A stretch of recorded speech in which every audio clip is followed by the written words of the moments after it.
Hi, my name is Lee, and today I'm going to talk about the books, the best books, the very goodest books of 2020 summer. Let's go! So I read this many books-ish. Most of the books I read this summer were 3-star books. So not great, not terrible. Let's get through some of the honorable mentions. So let's start with a book that you can actually watch a whole review of, and that is, I did read The Island of Dr. Moreau. It was pretty stinking good. It was scary. I have a whole review of it here. I also read Sanditon by Jane Austen. This was her unfinished work, the novel she was writing when she died. It was really good, but it's also like only 60 pages, so you don't really know how good it could have been. Someday I want to read one of those, like, another author comes and finishes it. I also finished the Immortals series. I read The Realm of the Gods by Tamora Pierce. This I have thoughts on. It was not a great book. I just want to note that I did finish it. I finished the series. Emperor Mage, I think, is the best of the Quartet. I'm going to leave it there. Realm of the Gods is not the worst Tortal book, but it does not hold a thing to the greatness that was Emperor Mage. I'm hoping, let's see, the next one I have is First Test for the Tortal series, and I'm hoping that one is like, yes! We'll see. I probably won't start First Test, which is the Protector of the Small Quartet, for a while. I will have a bunch of other series I need to finish before I start another series. Yeah. Speaking of series of unfortunate events, I read The Reptile Room in June. I read The Wide Window in July. And then in August, I read The Miserable Mill.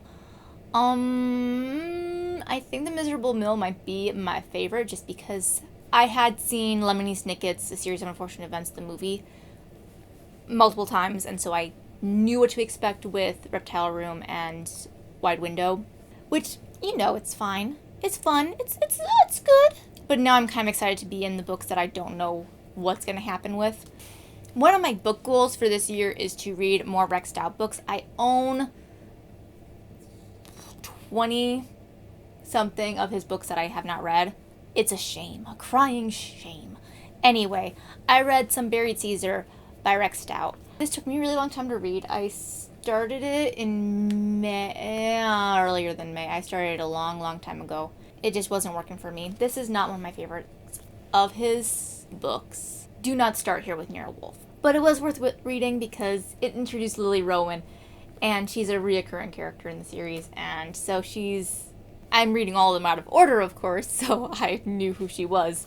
But it just wasn't the best. Let's see, the last one I want to mention before I get to the great books that I read in the summer is Practical Tidiness by Martha Roberts. I don't hear anyone talking about this book. I looked on Goodreads, there's no reviews for this book.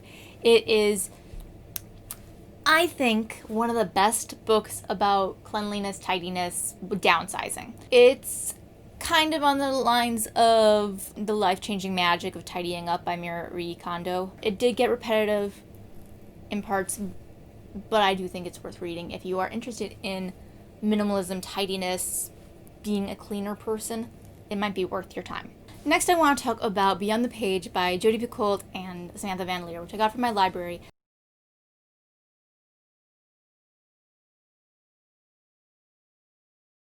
Beyond the Page is about a girl named Delilah who becomes obsessed with a fairy tale book called Beyond the Page. Name drop. And she becomes completely obsessed with the main prince character, who actually turns out to also be obsessed with her because, surprise, this book is magic and everyone in the book is alive. It's basically Toy Story with books. And it's a romance. And some of it was weird. It was a fun book.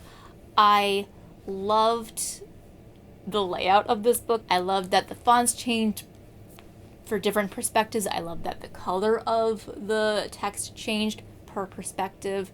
There was illustrations. There were illustrations that interacted with the text in the book. I love that so much. Let's go over the book everyone knows it's going to be in. There has to be one, because it's me. And that is The Philadelphia Adventure by Lloyd Alexander. The Philadelphia Adventure by Lloyd Alexander is the second to last Vesper Holly book. It's supposed to be the climax. This is supposed to be the last book. It is not the last book, but for a very long time it was. So it does have these strains of bringing in back characters from previous books, referring to a lot of things that happened in the last books. Do not start with this one, is basically what I'm saying. The Philadelphia Adventure is Vesper gets asked by Ulysses S. Grant, the President of the United States, to go save some kidnapped children who have been kidnapped by Vesper's arch nemesis, who is still a spoiler. If you have not read the first book, go read the first book. So she has to go save the children. Have I not sold you on these books yet? Because I'm going to reread them all by the time Yep. Speaking of series that I have talked a lot about in the last year because I just keep reading them, and am I ashamed? No. I read Winona's Pony Cart by Hart Lovelace. This is one of the Deep Valley books, which is a sequel series, side series to the Betsy Tacy books. It is about Winona Root, who is introduced in Betsy and Tacy Go Downtown. So you can read this after Betsy and Tacy Go Downtown, in my opinion. So it's all centered around Winona's birthday and how she wants, beyond wants, a pony for her birthday. It's cute, it's short. That is basically the plot. It's all about her birthday. Like, that's it. There's some little things that go on here and there, but overall, it's all about Winona, and it's all about her birthday. It's fun, it's cute. I then read The Dowry of Miss Lydia Clark by Lawana Blackwell. I have really been enjoying the Greshem series this past year or so. They've all been 4 or 5 star reads for me. They're all Christian historical fiction set in quasi-England. It's not really England because there are parts where it's like, this is not England. But it's fun, it's cute, it's lighthearted, it's fluffy without having terrible writing. So it's about Lydia Clark as she has 2 suitors. She has 2 suitors who both want to get her dowry because she has lots of money. But she's as a school teacher. I don't know, it's kind of weird. Speaking of, my last book that I read is a YA. I was not expecting to love this book. Let me clarify. I love Robin Hood stories. I read a lot of them. I own a lot of them. Last few years I haven't been reading as much, so I was like, I should get back into reading them. I'll start with a book that I think I'm gonna hate. And I didn't. I loved it. No Good Deed by Connelly is an excellent Robin Hood retelling. It is about a girl named Eleanor who is trying out for the Olympics in archery, and she's a really good archer, and she has got focus and determination, and she's super smart. And then she accidentally time travels back in time to the medieval period and becomes Robin Hood. It's just super clever. I love it. Like, you feel like Connelly did research. She maybe didn't, but she at least did enough to pass muster.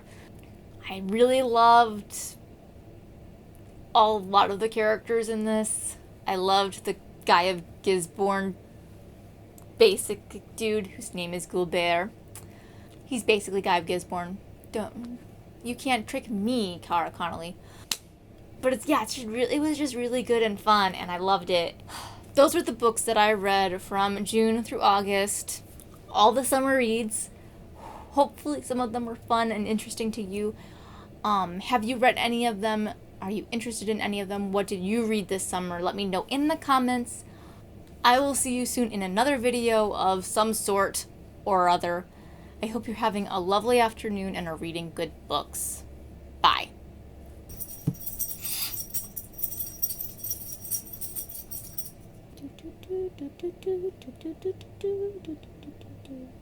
Ugh.